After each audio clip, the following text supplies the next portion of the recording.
மாலையில் நடந்த 7 மணிக்கு கூட்டம். 7 மணிக்கு கூட்டத்தில் பேசுறாரு கருப்பு சட்டை போட்டு. அப்போ என்ன சொல்றாரு?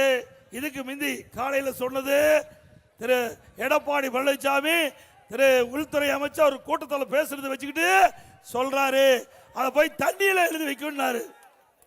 இப்ப சாயந்தரமா 6 மணிக்கு உள்துறை அமைச்சர் தெளிவுபடுத்தி விட்டார். தமிழ்நாட்டுக்கு இந்த பாராளுமன்ற தொகுதி வரையறை 59 அறிவிச்சிட்டார். 59. நீ தமிழ்நாட்டுடைய எம்பி 59. ஏற்கனவே பாராளுமன்ற சதவீதம் இப்ப இருக்கிறது 7.18. 7. ஸ்டாலின் சொல்ல இது குறைஞ்சிரும் அப்படின்னு கருப்பு சட்டை போட்டுட்டு இருந்தார். இப்போ 7.23. 7. அப்ப 5 ஏறி போச்சு. 5 ஏறி போச்சு. சட்டை கழட்டிட வேண்டியதானே? சட்டை போட்டுட்டு தெரியலாமா? நான் காலையில் சொன்னது உண்மையாயிட்டது இல்ல. சரி, ஒரு நாட்டினுடைய முதலமைச்சர் 6 மணிக்கு பாராளுமன்றத்தில் உள்துறை மந்திரி பேசிட்டாரு. அதுக்கு பிறகு கருப்பு சட்டை போட்டுக்கிட்டு 7 மணிக்கு எடப்பாடி பழனிசாமியுடைய பேச்ச தண்ணியில் எழுதி வைக்கிறார். ஏப்பா, நான் எத்தனை முறை தான் தொண்டை காய கத்துறது?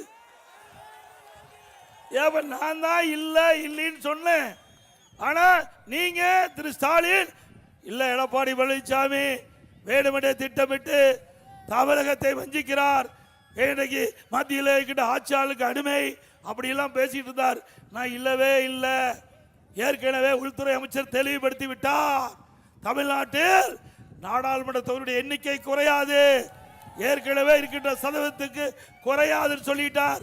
அப்படின்னு சொன்ன பிறகும் இப்ப கருப்பு சட்டை போட்டுக்கிட்டு 6 மணிக்கு சொல்லி 7 மணிக்கு பேசுறீங்க.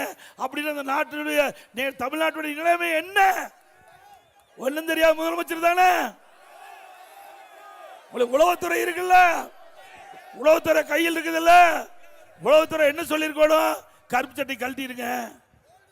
உண்மையான அரசாங்கம் வந்தா கருப்பு சட்டை கழட்டிருங்க. நீங்க வைத்த கோரிக்கை இல்ல நிறைவேற்றிட்டாங்க, அதுக்கு மேல நிறைவேற்றிட்டாங்க. நீங்க என்ன நினைச்சீங்களோ அதுக்கு மாறா மத்திய அரசாங்கம் எல்லாம் சமமா, இந்தியாவில் இருக்கிற அனைத்து மாநிலத்துக்கும் சமமா தமிழ்நாட்டில் நாம என்ன கோரிக்கை வச்சோமோ அது நிறைவேற்றப்பட்டு விட்டது. ஆக ஸ்டாலினுடைய முகத்தில் கரி பூசியாச்சு.